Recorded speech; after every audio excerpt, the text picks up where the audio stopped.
Hello friends, यही video माध्यम आम ओपीएससी रो मेन एग्जाम पाई जो आमर इतिहास जो पेपरटा रही से विषय गोटे टॉपिक रही आम कलिंग वार कलिंग युद्ध से विषय आम आलोचना करवा। कलिंग युद्ध क्या मध्य होता फलाफल कौन होता युद्ध कौन परिवर्तन होता से विषय में आलोचना करवा जोटा कि आपंकर ओपीएस मेन एग्जाम पे आपण हेल्पफुल हेबो। टॉपिक है कलिंग वार।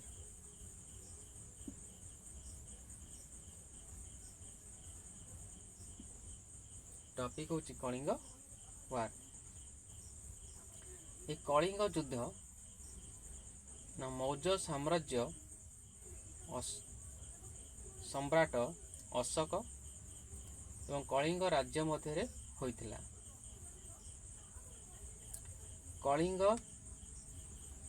एक स्वयं चालित राज्य थिला जहाँकि ओडिशा एवं उत्तर आंध्र प्रदेश रे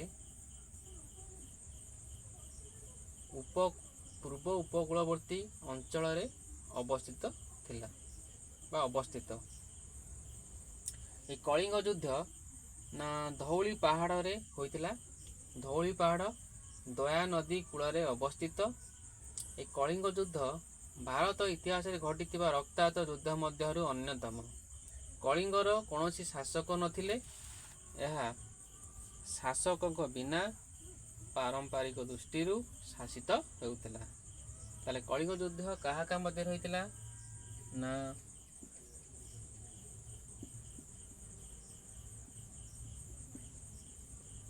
अशोक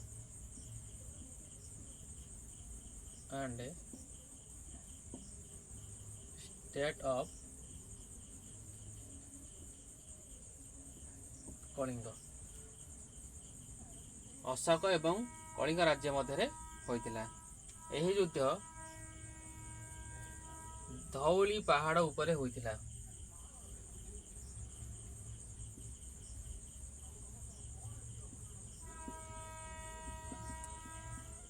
ये युद्ध धौली पहाड़ रे होइतिला। धौली युद्ध ए धौली पहाड़ रे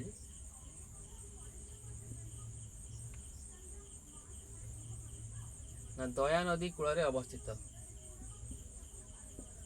on the bank of Daya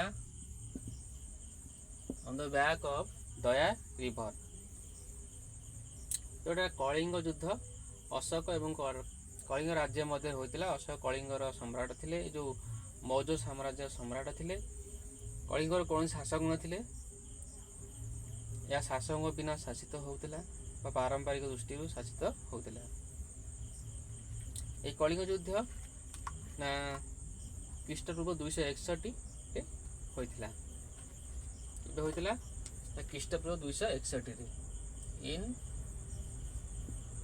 261 BC।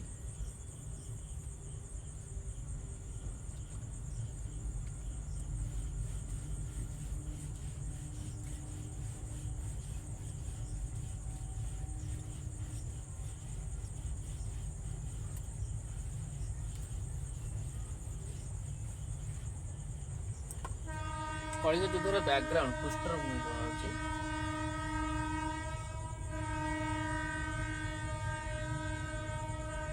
Kalinga युद्धर background Kalinga युद्ध में अशोक एवं कलिंग राज्य मध्य होइतिला। ए कलिंग राज्य वर्तमान जो ओडिशा और उत्तर आंध्र प्रदेश के जो उत्तर अंचल अवस्थित। विश्व इतिहास रे एक रक्ताक्त युद्ध मध्य अन्यतम। चंद्रगुप्त मौर्य मृत्यु बेलू मौर्य साम्राज्य आधुनिक भारतर अधिक अंश अंतर्भुक्त करथिला, किंतु उत्तर सीमा एवं कलिंग राज्य स्वयं चालित भावे रहिथिला। कलिंग तार ठीक भाव में अवस्थित थिला। कलिंग जो दक्षिण पूर्व एशिया सहित ବାଣିଜ୍ୟିକ ପଥ ରହିଥିଲା। କଳିଙ୍ଗର କେତେକ ଗୁରୁତ୍ୱପୂର୍ଣ୍ଣ ବନ୍ଦର ମଧ୍ୟ ରହିଥିଲା।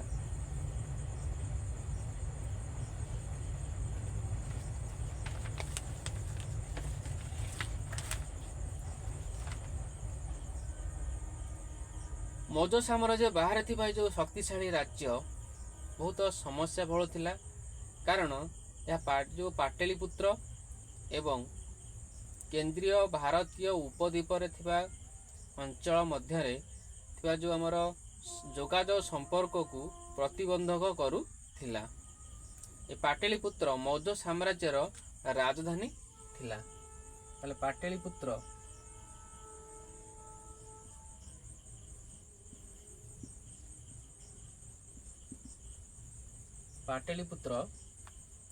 କ୍ୟାପିଟାଲ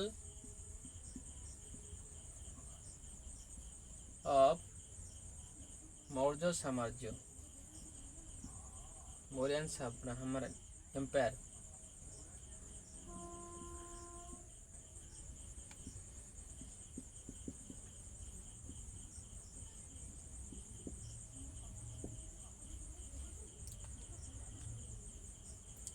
कलिंग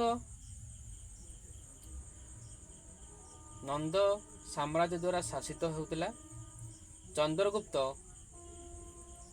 यही राज्य को अधिकार करिया पई चेष्टा करी विफल होइतिले। जेतबळे तांको नाती अशोक सिंहासन आरोहण कले, से कलिंग प्रति आक्रमण जारी रखिथिले।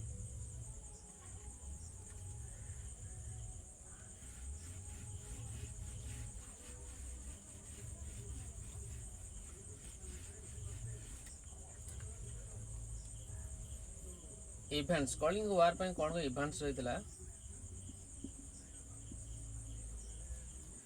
ऐतिहासिक माने मते प्रकाश करती जे कलिंग तार सामरिक बाहिनी को सुदृढ़ करथिला एवं कलिंग आर्थिक अवस्था भल थिला। कलिंग जाभा, मालय एवं सीलन सहित वाणिज्यिक संपर्क रखिथिला। Trading links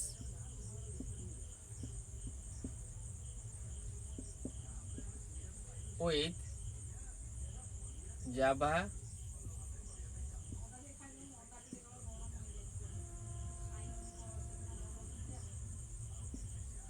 Malay and Ceylon वाणिज्यिक संपर्क रही। अशोक मौर्य साम्राज्य में कलिंगर गुरुत्व को ध्यान देई नथिले।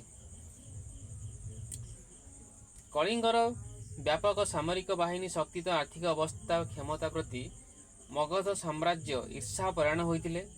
तेणु अशोक एही राज्य रे मगधर क्षमता को आउ थे प्रतिष्ठा करिवा लागि चेष्टा करथिले। अशोकଙ୍କ शासनर 12तम वर्षरे से कलिंगर शासकों पाखकू एक चिट्ठी पठाइथिले। से चिट्ठी रे अनुरोध करथिले जे से मौज मानक पाखरे आत्मसमर्पण करंतु।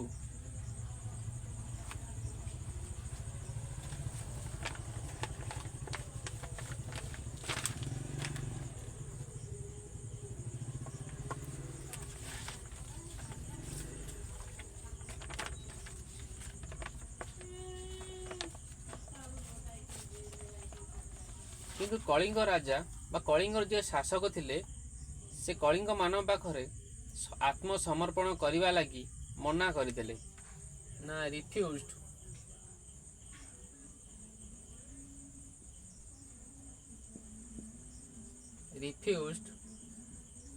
टू बो टू मौर्यन। मौज मान पाखरे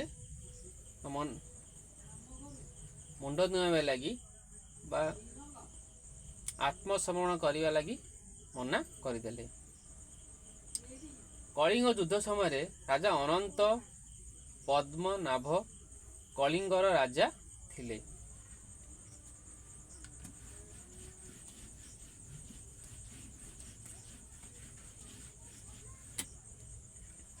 ତାହେଲେ କଳିଙ୍ଗ ଯୁଦ୍ଧ ସମୟରେ କଳିଙ୍ଗ ରାଜା ଥିଲେ ନା ରାଜା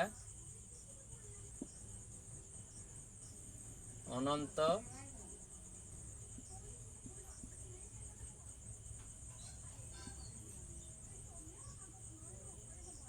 ପଦ୍ମନାଭ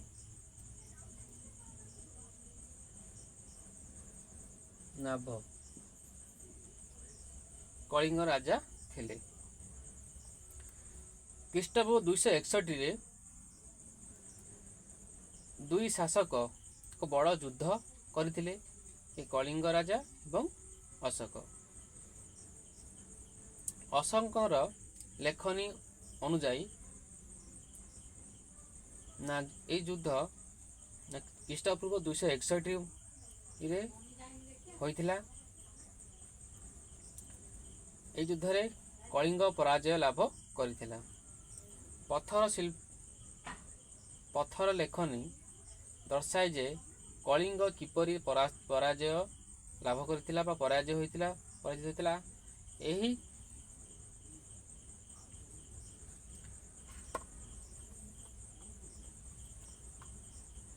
ନା ଅଶୋକଙ୍କ ପିତାଙ୍କ ମୃତ୍ୟୁ ପରେ ନା ସିଂହାସନ ପାଇଁ ତାଙ୍କର ଯେଉଁ ଏହି ଯୁଦ୍ଧ ପରେ ଅଶୋକ ବିଜୟୀ ହୋଇଥିଲେ, କଳିଙ୍ଗକୁ ଅଧିକାର କରିଥିଲେ, କିନ୍ତୁ ଏହି ଯୁଦ୍ଧ ତାଙ୍କୁ କିଛି ପ୍ରେରଣା ଦେଇଥିଲା ଯେ ଆଉ ଥରେ କୌଣସି ଯୁଦ୍ଧ କରିବା ଲାଗି ସେ ଶପଥ ବା ନ କରିବା ଲାଗି ସେ ଶପଥ ନେଇଥିଲେ। ମେଗାସ୍ଥେନୀଙ୍କ ଅନୁଯାୟୀ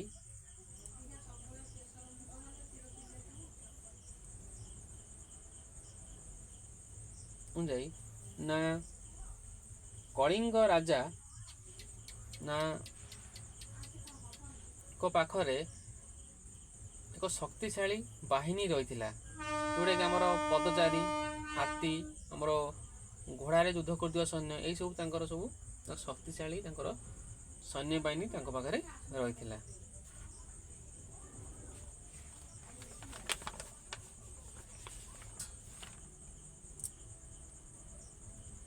ଏଇଟା ହେଲା କଳିଙ୍ଗ ଇଭେଣ୍ଟସ୍ ବା କଳିଙ୍ଗ ଯୁଦ୍ଧର ଆମର ଇଭେଣ୍ଟସ୍ ରହିଲା।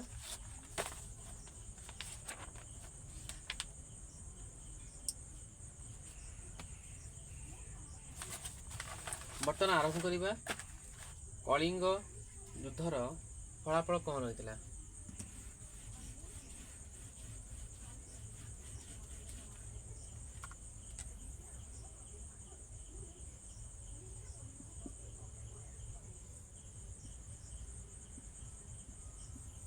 outcome of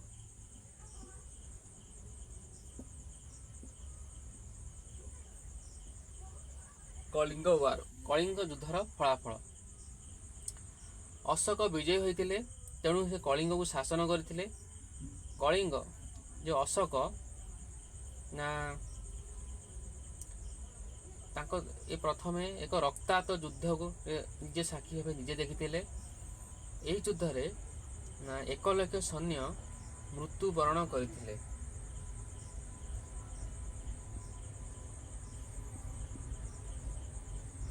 ଏକ ଲକ୍ଷ ସୈନ୍ୟ 1 lakh soldiers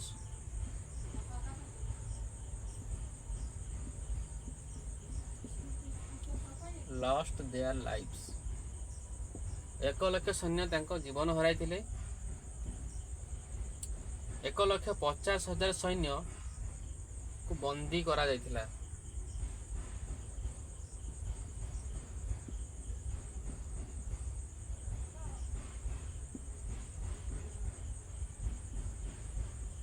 ଏକ ଲକ୍ଷ 50,000 ସୈନ୍ୟକୁ ବନ୍ଦୀ କ୍ୟାପଚର କରାଯାଇଥିଲା ବା ବନ୍ଦୀ କରାଯାଇଥିଲା।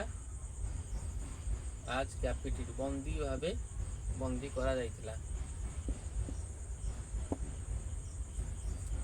କ୍ୟାପିଟେଟିଭ ମୌଜ ସୈନିକର ମଧ୍ୟ ସେହିଭଳି କ୍ଷତି ହୋଇଥିଲା ବା ସେହି ପରିମାଣ ସୈନ୍ୟ ମଧ୍ୟ ମୃତ୍ୟୁବରଣ କରିଥିଲେ। ଯୁଦ୍ଧ କ୍ଷେତ୍ରରେ ଅଶୋକ ଘୋଡ଼ା, ହାତୀ ଏବଂ ସୈନିକମାନଙ୍କର ଶବ ଦେଖିଥିଲେ। ସବୁଆଡ଼େ ରକ୍ତର ନଦୀ ଥିଲା। ଅନାଥ ପିଲାମାନେ ବିକଳରେ କ୍ରନ୍ଦନ କରୁଥିଲେ ଏବଂ କ୍ଷତିଗ୍ରସ୍ତ ହୋଇଥିବା ବ୍ୟକ୍ତିମାନେ ଭୂମି ଉପରେ ଭୁଷୁଡ଼ୁଥିଲେ। ଅସଂଖ୍ୟ ବ୍ୟକ୍ତି ଏ ଯୁଦ୍ଧ ଫଳରେ ଯନ୍ତ୍ରଣା ପାଇଥିଲେ। ଆଖି ଆଗରେ ସମଗ୍ର କଳିଙ୍ଗ ଧ୍ୱଂସ ପାଇଥିଲା। ଅଶୋକ କଳିଙ୍ଗ ଅଧିକାର କଲେ, କିନ୍ତୁ କୀର୍ତ୍ତଦାସ ଭାବେ ବଞ୍ଚିବା ଲାଗି କୌଣସି ବି ବ୍ୟକ୍ତି ରହିନଥିଲେ। ସେ ଧୈର୍ଯ୍ୟ ରଖିପାରିଲେ ନାହିଁ ଏବଂ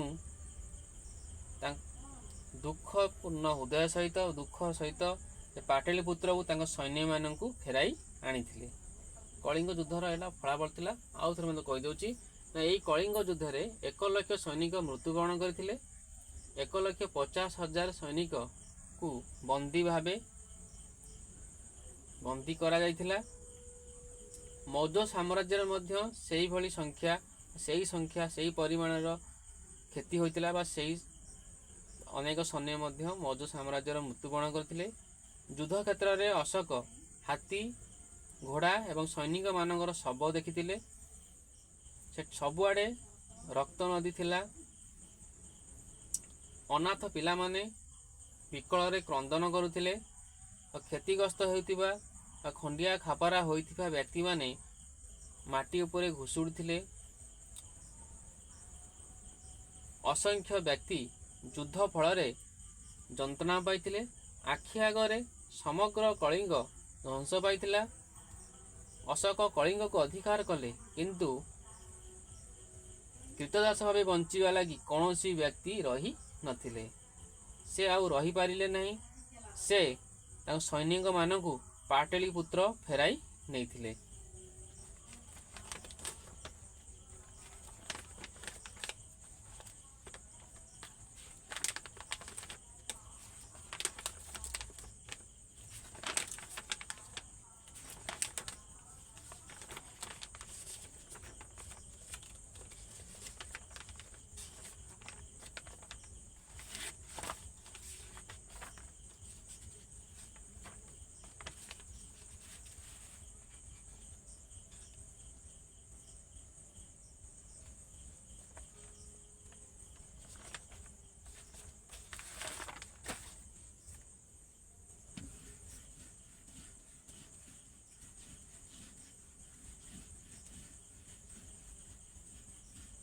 after math of Kalinga war, Kalinga ଯୁଦ୍ଧର ପରବର୍ତ୍ତୀ ଅବସ୍ଥା କ'ଣ ଥିଲା?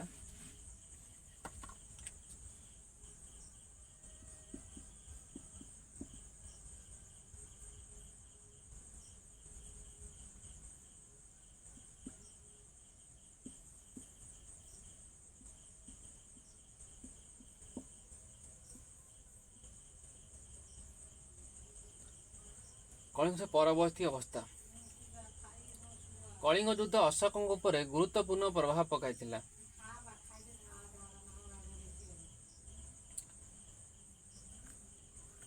ଏହା ପୁରାତନ ଭାରତୀୟ ଇତିହାସରେ ଏକ ଯୁଦ୍ଧ ଥିଲା, ଯାହାକି ଅଶୋକଙ୍କୁ ଅସ୍ତ୍ର ତ୍ୟାଗ କରିବାକୁ ପଡ଼ିଥିଲା। କଳିଙ୍ଗ ଯୁଦ୍ଧ ଅଶୋକଙ୍କୁ ଅନେକ ପ୍ରେରଣା ଦେଇଥିଲା। ଅଶୋକ ବୁଦ୍ଧ ଧର୍ମ ସହିତ ଜଡ଼ିତ ହୋଇଥିଲେ। ସେ ଅବଶିଷ୍ଟ ଜୀବନକୁ ଅହିଂସା ପ୍ରତି ଉତ୍ସର୍ଗ କରିଥିଲେ। ସେ ଧର୍ମ ବିଜୟ ଉପରେ ଗୁରୁତ୍ୱ ଦେଇଥିଲେ। କଳିଙ୍ଗର ବିଜୟ ପରେ ଅଶୋକ ସେହି ସାମ୍ରାଜ୍ୟର ସାମରିକ ବୃଦ୍ଧି ପ୍ରତି ଗୁରୁତ୍ୱ ଦେଇଥିଲେ ଏବଂ କଳିଙ୍ଗରେ ଶାନ୍ତି, ଏକାଗ୍ରତା, ସମୃଦ୍ଧି ପାଇଁ ସେ ଅନେକ କାର୍ଯ୍ୟ କରିଥିଲେ।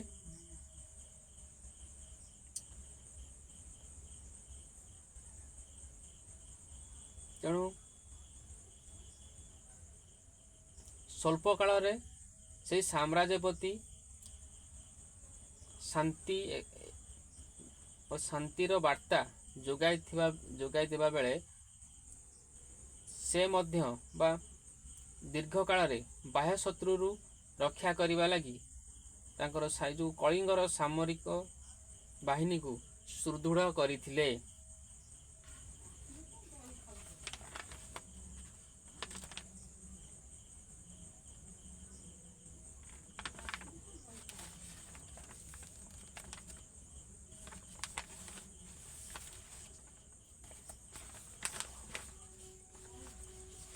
ବର୍ତ୍ତମାନ ଆଲୋଚନା କରିବା ନା ଭାରତ ଇତିହାସରେ କଳିଙ୍ଗ ଯୁଦ୍ଧର ଗୁରୁତ୍ୱ କ'ଣ ଥିଲା।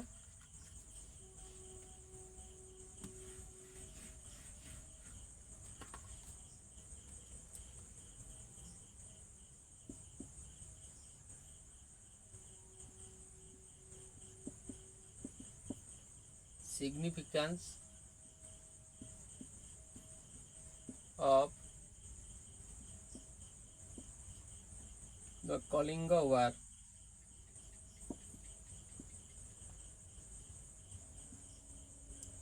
in the Indian history।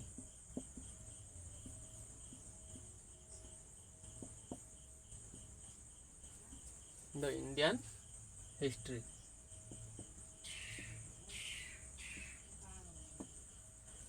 Bharat ଇତିହାସରେ କଳିଙ୍ଗ ଯୁଦ୍ଧର ଗୁରୁତ୍ୱ। କଳିଙ୍ଗ ଯୁଦ୍ଧ ଭାରତ ଇତିହାସରେ ଗୁରୁତ୍ୱପୂର୍ଣ୍ଣ ଭୂମିକା ଗ୍ରହଣ କରିଥାଏ। ପ୍ରଥମେ ଆଲୋଚନା କରିବା ନୂଆ ପ୍ରଶାସନିକ ବ୍ୟବସ୍ଥା କ'ଣ ରହିଲା ନା କଳିଙ୍ଗ ଯୁଦ୍ଧରେ ଅଶୋକଙ୍କ ବିଜୟ ଫଳରେ କଳିଙ୍ଗ ମୌର୍ଯ୍ୟ ସାମ୍ରାଜ୍ୟର ଏକ ଅବିଚ୍ଛେଦ୍ୟ ଅଙ୍ଗ ହୋଇଥିଲା।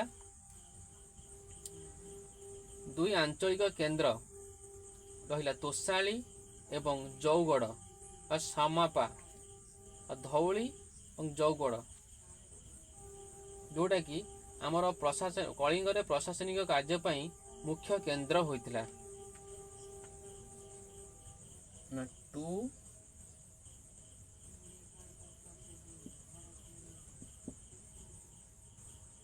ରିଜିନାଲ ସେଣ୍ଟର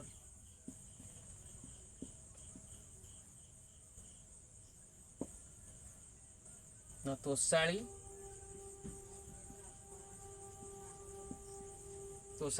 ଧଉଳି କହନ୍ତି,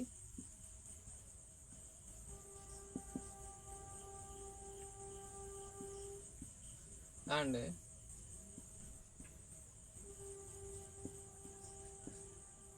ସମାପ ଜଉଗଡ଼।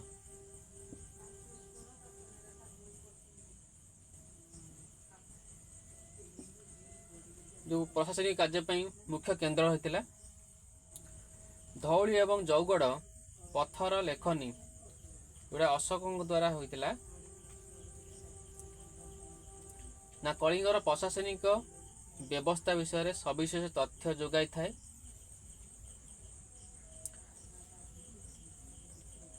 କଳିଙ୍ଗର ବିଜୟ ପରେ ଅଶୋକ ନା ଅହିଂସା ନୀତି ପ୍ରତିଷ୍ଠା କରିଥିଲେ ଏବଂ ସୁସଂଗଠିତ ଶାସନ ବ୍ୟବସ୍ଥା କଳିଙ୍ଗରେ ମଧ୍ୟ ପ୍ରତିଷ୍ଠା କରିଥିଲେ।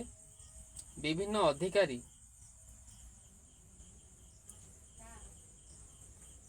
ନା ଏହି ପ୍ରଶାସନିକ ବ୍ୟବସ୍ଥାରେ ଥିବା ଅଲଗା ଅଲଗା ବିଭାଗକୁ ପରିଚାଳନା କରିବା ଲାଗି ନିଯୁକ୍ତି ଦିଆଗଲା। ଆଉ ଜଣେ ରାଜକୁମାର ଭାଇସରାୟ ଭାବେ କାର୍ଯ୍ୟ କଲେ।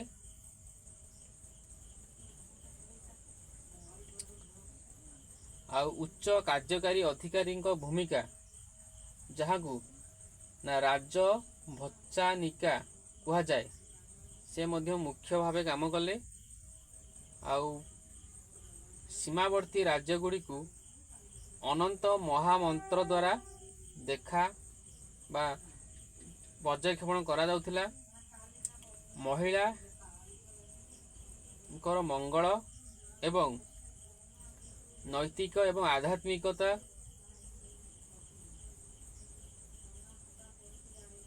ଉପରେ ବା ଦେଖାଶୁଣା କରିବା ଲାଗି ଇର୍ଥିଜିକା ମହାମନ୍ତ୍ରକୁ ନିଯୁକ୍ତି କରାଯାଇଥିଲା। ନା ଆଉ ଥରେ କହିଦେଉଛି ନା ବିଭିନ୍ନ ଅଧିକାରୀ ଅଲଗା ଅଲଗା ବିଭାଗ ପାଇଁ ରହିଲେ। ବିଭିନ୍ନ ଅଧିକାରୀଙ୍କୁ ଅଲଗା ଅଲଗା ବିଭାଗକୁ ପରିଚାଳନା କରିବା ପାଇଁ ନିଯୁକ୍ତି ଦିଆଗଲା। ରାଜକୁମାର କୁମର ନା ଭାଇସରୟ ଭାବେ ସେବା କଲେ ବା କାର୍ଯ୍ୟ କଲେ। ଉଚ୍ଚ କାର୍ଯ୍ୟକାରୀ ଅଧିକାରୀ ମଧ୍ୟ ରହିଲେ, ଯୋଉଟା କାହା କୁହାଯାଏ ରାଜ ବଚାନିକା, ଯାହା କୁହାଯାଏ ରାଜ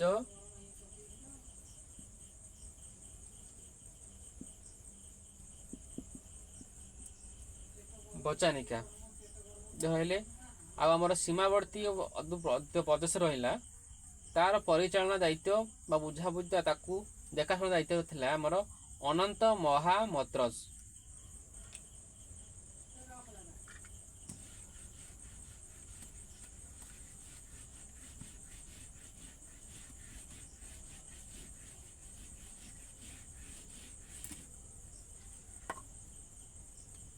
ବର୍ଡର ପ୍ରୋଭିଜନ ରହିଲା, ତାର ଦେଖାଶୁଣା ଦାୟିତ୍ୱ ରହୁଥିଲା ନା ଅନ୍ତ ମହାମତ୍ରଜ।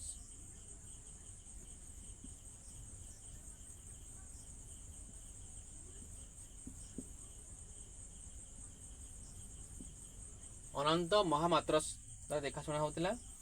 ମହିଳାମାନଙ୍କର ମଙ୍ଗଳ ଲାଗି ମଧ୍ୟ ବା ଆଧ୍ୟାତ୍ମିକତା ଏବଂ ଲୋକମାନଙ୍କର ଆଧ୍ୟାତ୍ମିକ ବିକାଶ ପାଇଁ ମଧ୍ୟ ଗୁରୁତ୍ୱ ଦିଆଯାଉଥିଲା। ଏ ଦାୟିତ୍ୱ ନା ଇଥିଜିକା ମହାମତ୍ରଙ୍କୁ ଉପରେ ନ୍ୟସ୍ତ ଥିଲା। କାହା ନ୍ୟସ୍ତ ଥିଲା? ଇଥିଜିକା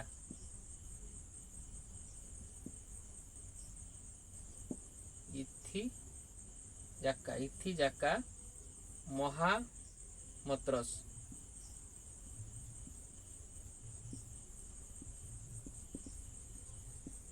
ଇଥିଜିକା ମହାମତ୍ରସ ଉପରେ ନ୍ୟସ୍ତ ରହିଥିଲା।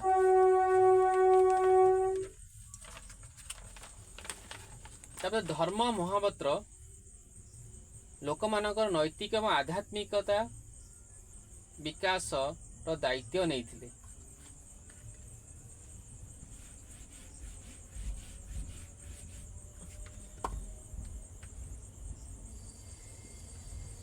ଏଥିରେ ଧର୍ମ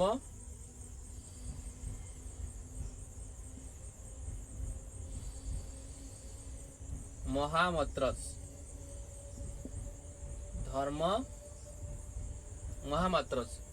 ଲୋକମାନଙ୍କର ନୈତିକ ଏବଂ ଆଧ୍ୟାତ୍ମିକ ବିକାଶର ଦାୟିତ୍ୱ ନେଇଥିଲେ। ସେମାନେ ମଧ୍ୟ ନା ଆମର ନ୍ୟାୟିକ ଦଣ୍ଡକୁ ପୁନର୍ବିଚାର କରିବାର କ୍ଷମତା ରହିଥିଲା। ଅନ୍ୟ ଉଲ୍ଲେଖନୀୟ ଅଧିକାରୀ ରହିଥିଲେ ରାଜକୁଶ, ଆମର ପ୍ରଦେଶିକା, ଆଉ ଆମର ସମ୍ରାଟ, ଆଉ ବଚ୍ଚା ଭୁକିମିକେଶା, ଏଇସବୁ ମଧ୍ୟ ରହିଥିଲେ। ଅନ୍ୟ କ'ଣ ରହିଥିଲେ? ଯେମିତି ଆମର ଥିଲେ ଆମର ରାଜକୁଶ। ଅନ୍ୟ ଅଧିକାରୀ କିଏ ରହିଲେ? ରାଜକୁଶ,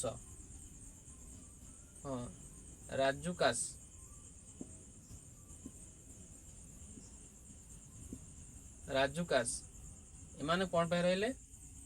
ନା ଟେରିଟୋରିଆଲ ଡିଭିଜନ ପାଇଁ ବା ଜନପଦ ପାଇଁ। ବିଭିନ୍ନ ପ୍ରକାର ସେଇ ଅଞ୍ଚଳ ଯେଉଁ ବିଭିନ୍ନ ପ୍ରକାର ଡିଭିଜନ ରହିଲା ତା ପାଇଁ ତାଙ୍କ ଦାୟିତ୍ୱରେ ଏମାନେ ରହିଲେ। ଆଉ ରହିଲେ ତାପରେ ରହିଲେ ପ୍ରଦେଶିକା।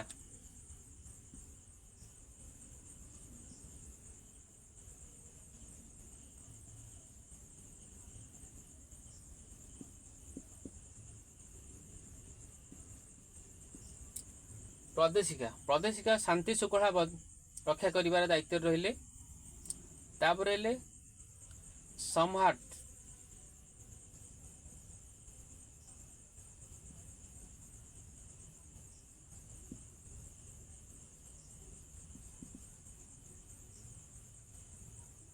ସମ୍ରାଟ ଚିଫ୍ ରେଭିନ୍ୟୁ କଲେକ୍ଟର, ଆମର ଯେଉଁ ମୁଖ୍ୟ ଆୟ ଆଦାୟକାରୀ ରହିଲେ।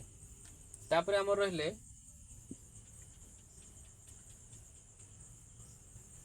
ବଚ୍ଚା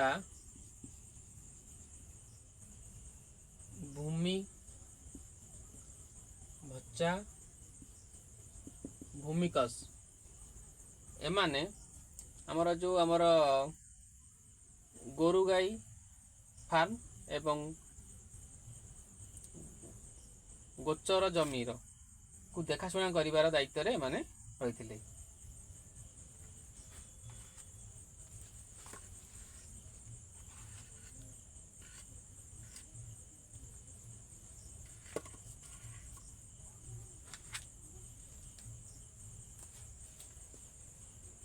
ତାପରେ ଆଲୋଚନା କରିବା ଅଶୋକଙ୍କର ବିଜୟରୁ ଧର୍ମକୁ ତାଙ୍କର ଯେଉଁ ମନୋଭାବ ପରିବର୍ତ୍ତନ ହେଲା ସେ ବିଷୟରେ ଆମେ ଆଲୋଚନା କରିବା।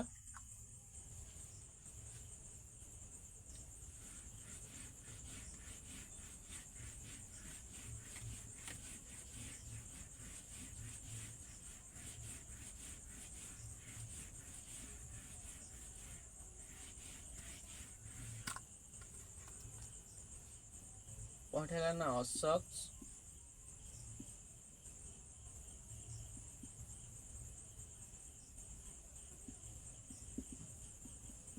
shift from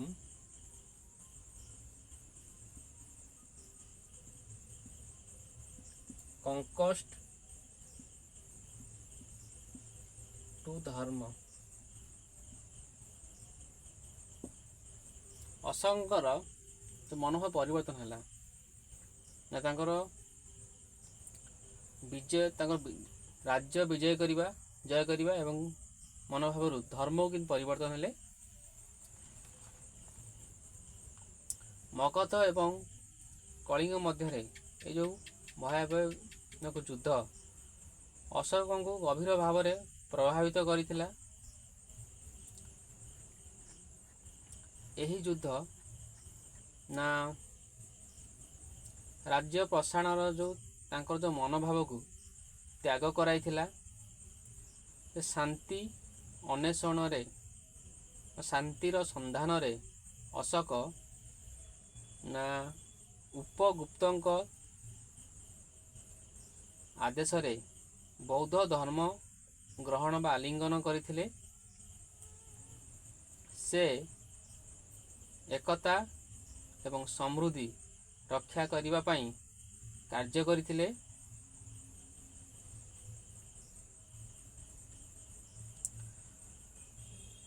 ପଥର ଏବଂ ସ୍ତମ୍ଭରେ ଲେଖନୀ ମାଧ୍ୟମରେ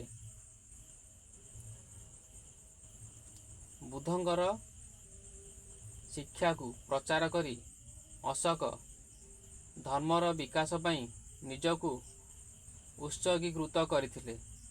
ସେ ଦୂରବର୍ତ୍ତୀ ସ୍ଥାନକୁ ମଧ୍ୟ ଅନେକ ଧର୍ମ ପ୍ରଚାର କରିବା ଲାଗି ଅନେକ ଅର୍ଥ ମଧ୍ୟ ବ୍ୟୟ କରିଥିଲେ, ଯାହାକି ନା ରାଜ୍ୟ ଜୟ କରିବାର ମନୋଭାବରୁ ଲୋକଙ୍କ ହୃଦୟ ଉପରେ ଜିତିବା ପର୍ଯ୍ୟନ୍ତ ଏକ ପରିବର୍ତ୍ତନ ତାଙ୍କ ମଧ୍ୟରେ ଘଟାଇଥିଲା।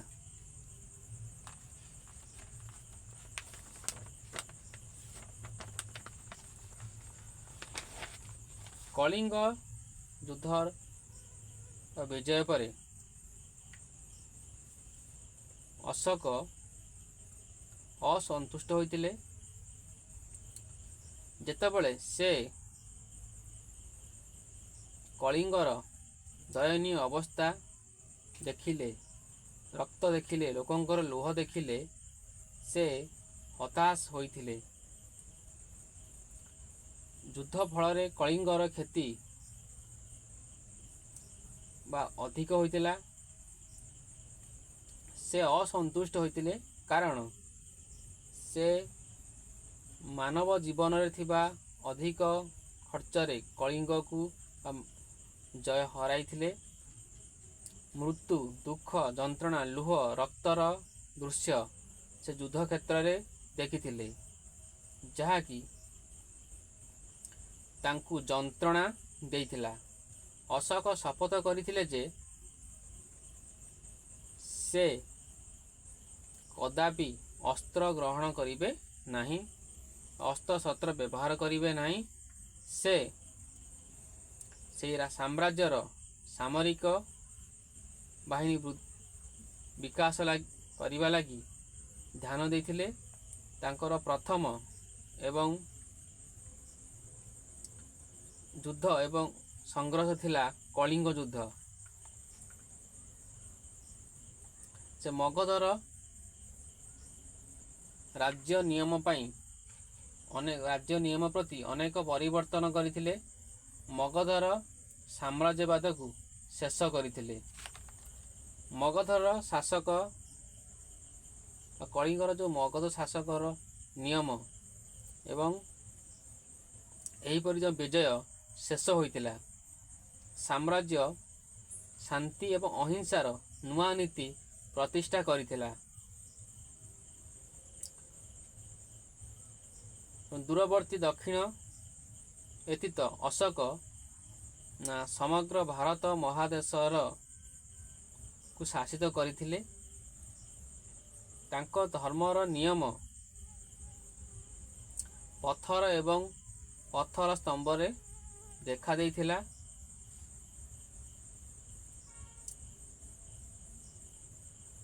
ଅନେକ ଲୋକ ଅହିଂସା ନୀତି ଆପଣେଇବା ଲାଗି ବୌଦ୍ଧ ଧର୍ମ ଗ୍ରହଣ କରୁଥିବା ବୋଲି ଅଶୋକ ବାର୍ତ୍ତା ମଧ୍ୟ ଦେଇଥିଲେ।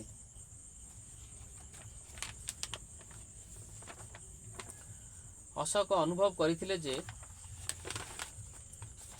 ଯୁଦ୍ଧ ବଞ୍ଚିଥିବା ବ୍ୟକ୍ତିମାନଙ୍କର ଉପରେ ଗଭୀର ପ୍ରଭାବ ପକାଏ। କଳିଙ୍ଗ ଯୁଦ୍ଧ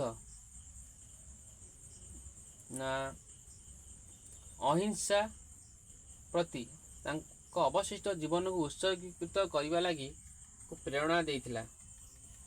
ସେ ନିଜେ ଦାବି କରି ମଧ୍ୟ କହିଥିଲେ ଯେ ଜୀବନର ପ୍ରକୃତ ଯୁଦ୍ଧ ହେଉଛି ଧର୍ମ ଦ୍ୱାରା ଯୁଦ୍ଧ, ଅହିଂସା ମାର୍ଗରେ ଯୁଦ୍ଧ ନୁହେଁ। ସେ ତାଙ୍କ ଧର୍ମ ଭାବେ ବୁଦ୍ଧ ଧର୍ମକୁ ଗ୍ରହଣ କରିଥିଲେ। ତାଙ୍କ ଏହି ଯେଉଁ ଲେଖନୀ ଆଜି ଆବିଷ୍କୃତ ହୋଇଛି ଭାରତରେ ଏବଂ ଅନେକ ସ୍ଥାନରେ, ପ୍ରତ୍ୟେକ ସ୍ଥାନରେ ଦେଖାଯାଏ। ଅଶୋକ ଜଣେ ମହାନ ଶାସକ ଥିଲେ, ଯିଏକି ଶାନ୍ତି, ଏକତା, ସ୍ନେହ, ଅହିଂସା ଏବଂ ସମ୍ପତ୍ତି ଉପରେ ଗୁରୁତ୍ୱ ଦେଉଥିଲେ। ମୌର୍ଯ୍ୟ ସାମ୍ରାଜ୍ୟ ଅଶୋକଙ୍କ ମୃତ୍ୟୁ ପରେ ଖ୍ରୀଷ୍ଟାପୂର୍ବ 232ରେ ଭାଗ ଭାଗ ହୋଇ ଯାଇଥିଲା।